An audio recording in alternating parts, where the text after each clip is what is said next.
السلام علیکم ورحمۃ اللہ وبرکاتہ۔ دیکھیں، یہ جو ختم 40ویں وفات ہونے کے بعد ہمارے مسلمانوں میں یہ معاملہ جو بنا کے رکھے ہوئے ہیں، یہ ہمارے اسلام سے بالکل بھی ثابت نہیں ہے، نہ اسلام میں اس کی کوئی گنجائش ہے۔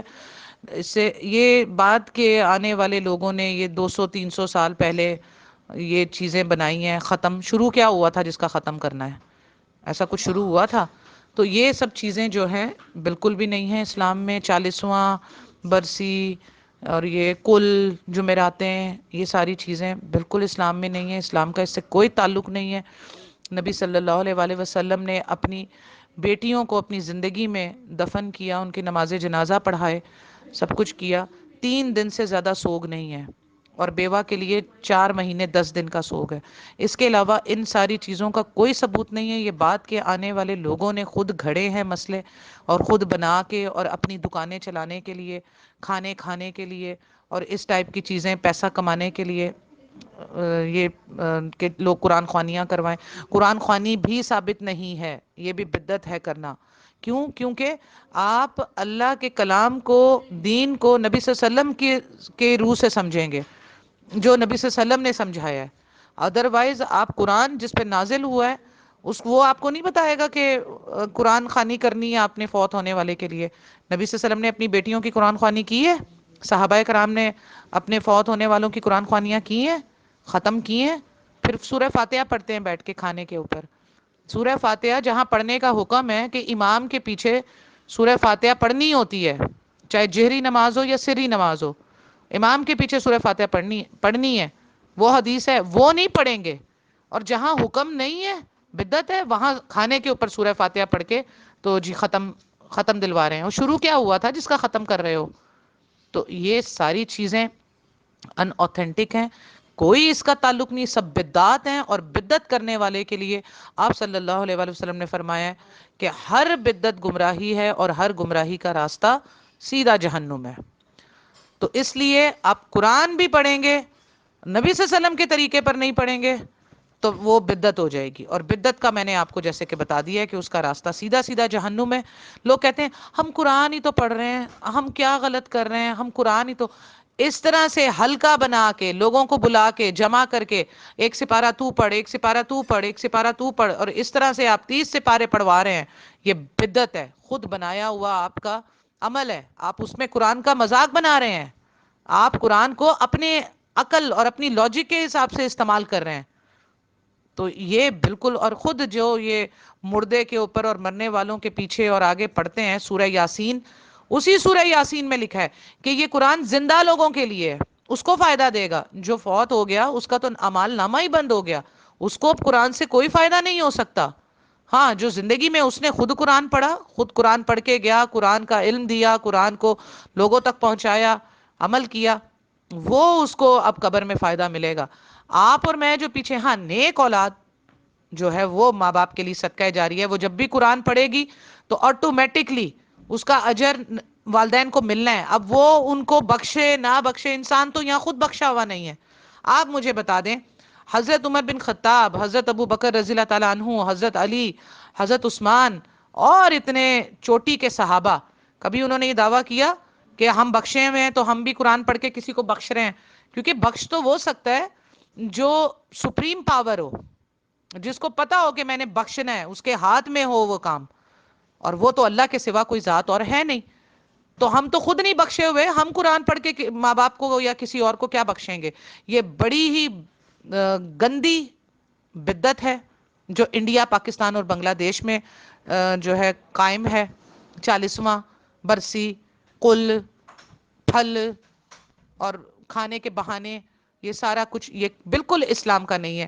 40واں برسی، یہ سارا کچھ آپ کے ہندوؤں سے آپ نے اڈاپٹ کیا ہے، یہ ہندو کرتے ہیں، اور میں کیونکہ سب کے ساتھ اٹھنا بیٹھنا ہے، میرا کام ہی ہر وقت تحقیق ہے، تو یہ ان لوگوں میں ہوتا ہے آج بھی۔ برسی بھی ہوتی ہے، پہلے تو 40واں ہوتا ہے، 40ویں سے پہلے جمعراتیں ہیں اور پتہ نہیں کون کون سی کیا کیا ہوتے ہیں، 10 دن ہوتے ہیں، یہ ہوتے ہیں، وہ ہوتے ہیں، پھر 40واں ہوتا ہے، پھر برسی ہوتی ہے، پھر اس کے علاوہ اور بہت کچھ ہوتا ہے۔ اور جو اس میں جو ہے وہ ساڑیوں کے بلاؤز ایک دوسرے کو دیے جاتے ہیں، تو آئی مین یہ ساری چیزیں وہاں سے آئی ہیں۔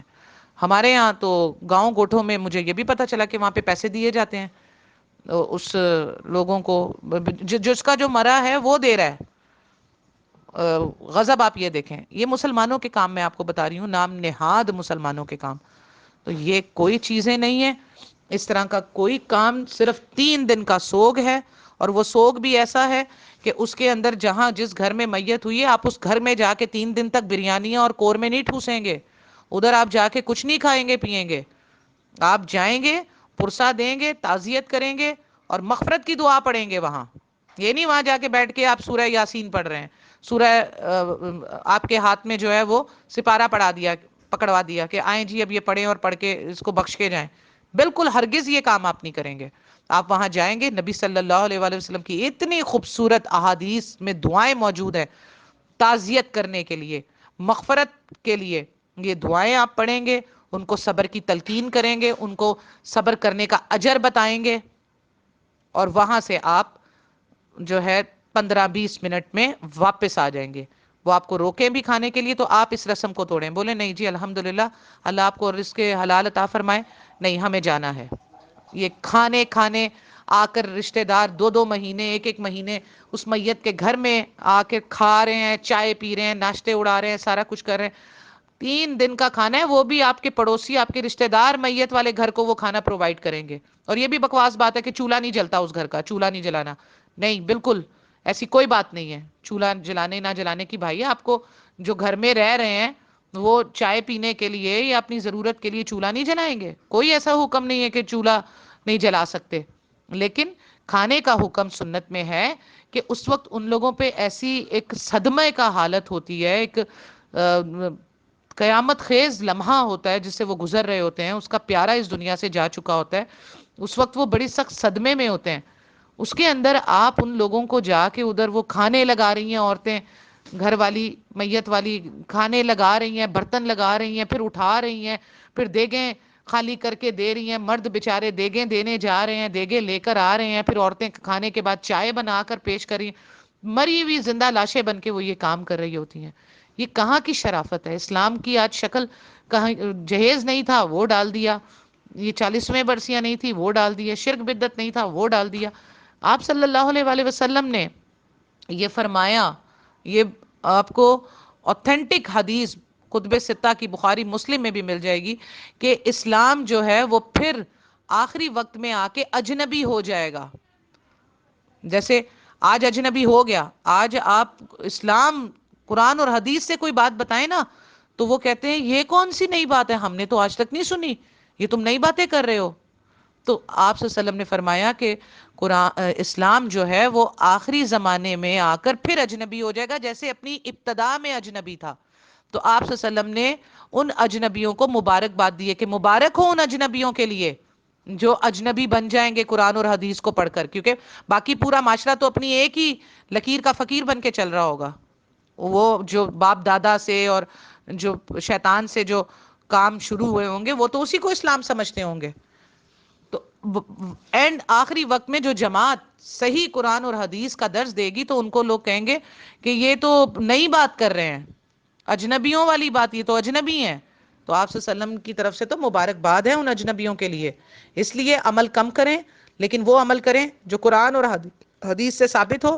عمل وہ آپ کا اور میرا قبول ہوگا قیامت کے دن جس پر نبی صلی اللہ علیہ وآلہ وسلم کی مہر لگی ہوگی۔ مہر کے بغیر کوئی کام آپ کا ایکسپٹ نہیں ہوگا اللہ کی راہ میں، اللہ اس کو ایکسپٹ نہیں کرے گا، کیونکہ اللہ تعالیٰ نے آپ کو یہ بتا دیا ہے قرآن میں ہر جگہ، احادیث میں بھی، کہ نبی صلی اللہ علیہ وسلم کے طریقے پر چل کر آؤ گے تو جنت میں پہنچو گے، اپنے طریقے اس سے کتنے ہی تمہیں بہتر لگیں وہ جنت کا راستہ نہیں ہے، وہ جہنم کا راستہ ہے۔ اب 4 فرض ہیں نا ظہر کی نماز کے، 5 فرض پڑھ لیں، 1 رکعت زیادہ ہی پڑھیں گے نا، اس میں سورہ فاتحہ بھی پڑھیں گے، قرآن کی ایک آیت بھی پڑھیں گے، رکوع بھی کریں گے، سجدہ بھی کریں گے، نیکی والا کام ہے نا۔ تو ظہر کے 4 فرض کی جگہ 5 فرض پڑھیں، کیوں نہیں پڑھتے؟ کہتے ہیں ثابت نہیں ہے۔ تو ثابت نہیں ہے تو یہ باقی کام بھی تو ثابت نہیں ہے جو تم کرتے ہو بڑے شوق سے، لیکن پتہ ہی نہیں ہے، لکیر کے فقیر بن کے چلے آ رہے ہیں، کبھی تحقیق ہی نہیں کی۔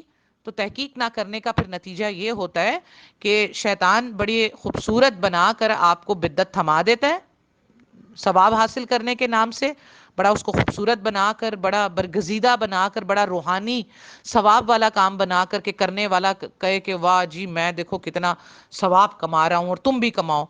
تو یہ کام شیطان آپ کو بنا کے ہاتھ میں دے دیتا ہے. آپ اور میں اس کو دیکھتے ہی نہیں ہے نا، ہم تحقیق ہی نہیں کرتے، ہمیں پتہ ہی نہیں ہے نا، ہم نے کبھی قرآن کبھی اتنے آج 50 50 40 40 60 60 70 سال کے ہو گئے ہیں، لیکن کبھی آج تک ہم نے قرآن کا ترجمہ نہیں پڑھا. اور جن لوگوں نے ماشاءاللہ پڑھ لی ہے تو وہ سیدھی راہ کو پکڑ لیتے ہیں.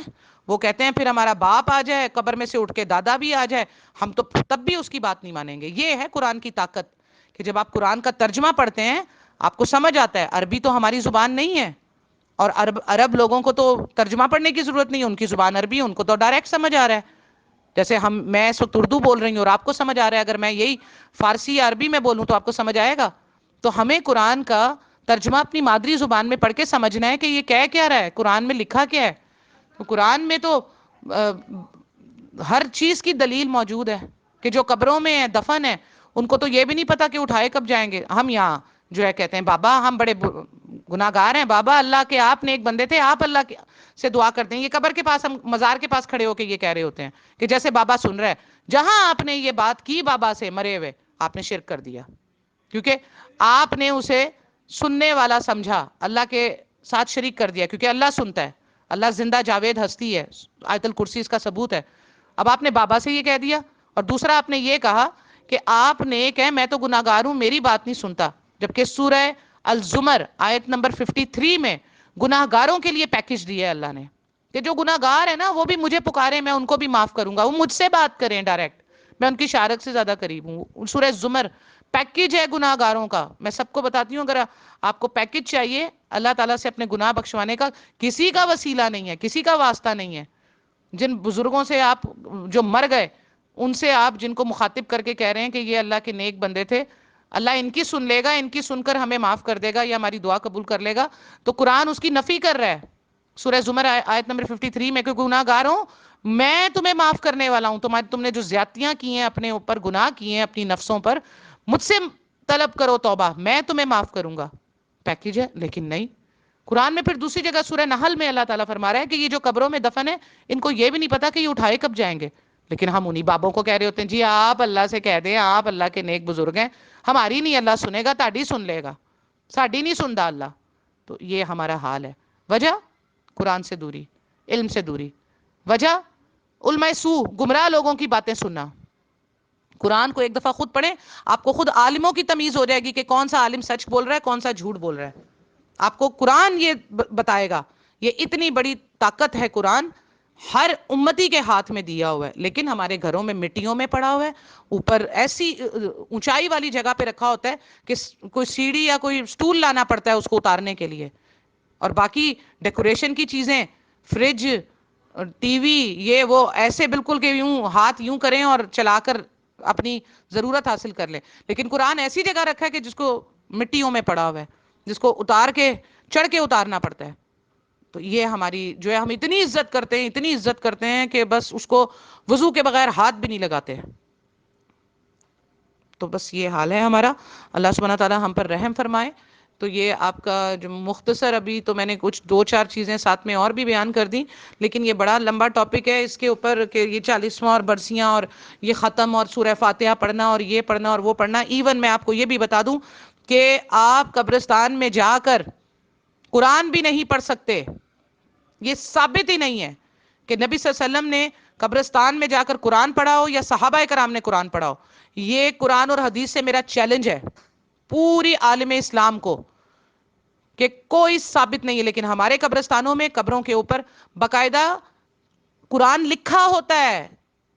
4 کل لکھے ہیں، آیت الکرسی لکھی ہے، سورہ یاسین لکھی ہے، سورہ رحمان لکھی ہے، جو انہوں نے چن چن کے پنج سورہ میں ڈالی ہوئی ہیں، جس کا وظیفے کرتی ہیں ہماری نانیاں دادیاں.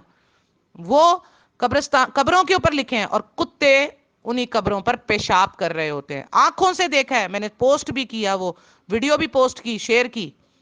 کتے انہی قبروں پر پیشاب کر رہے ہوتے ہیں. وہ قرآن لکھا ہے اور کتا پیشاب کر رہا ہے، بلیاں پیشاب کر رہی ہیں اس کے اوپر. جانور گزر رہے ہیں، پیشاب کر رہے ہیں، پخانے کر رہے ہیں، یہ ہے عزت ہمارے معاشرے میں قرآن کی. جبکہ آپ قبرستان جائیں گے تو کوئی قرآن کا حصہ نہیں پڑھیں گے. جتنا کچھ آپ قرآن قبرستان میں پڑھیں گے وہ استغفار ہے، استغفر اللہ ربی من کل ذنب وتوب الیہ، یہ پڑھ سکتے ہیں، استغفر اللہ پڑھ سکتے ہیں، اور نبی صلی اللہ علیہ وسلم کی وہ دعائیں جو قبرستان والوں کی مغفرت کے لیے بیان کی گئی ہیں، آپ صلی اللہ علیہ وسلم نے صحابہ کو سکھائیں، وہ پڑھنی ہوتی ہیں. وہ ایک بھی دعا کسی کو یاد نہیں ہے، ایک بھی دعا وہ یاد نہیں ہے. جاتے ہیں، ایک دفعہ پڑھا سورہ فاتحہ، 3 دفعہ کل پڑھا، درود پڑھا، آ گئے. یہ بالکل الٹ کام جو ثابت ہی نہیں ہے وہ کر کے آئیں گے قبرستان سے، اور جو کرنے کا ہے وہ نہیں کریں گے. نماز میں امام کے پیچھے سورہ فاتحہ پڑھنی ہے، وہ حکم ہے کہ آپ نے فرمایا جس نے امام کے پیچھے یا جس نے بھی نماز میں سورہ فاتحہ نہیں پڑھی اس کی نماز ہی نہیں ہے. جہاں حکم ہے وہاں نہیں پڑھتے. حنفیوں کا تو یہ حال ہے کہ نماز جنازہ میں بھی سورہ فاتحہ نہیں پڑھتے. جہاں پڑھنی تھی وہاں پڑھی نہیں، جہاں پڑھنے کا حکم نہیں تھا وہاں پڑھ لی. یہ ہے بدعت، یہ ہے شیطان. تو اللہ سبحانہ تعالی ہمیں جو ہے وہ ہدایت نصیب فرمائے، سنت کو سیکھنے کی، عمل کرنے کی، آگے پہنچانے کی توفیق عطا فرمائے. آمین ثم آمین یا رب العالمین. السلام علیکم ورحمۃ اللہ.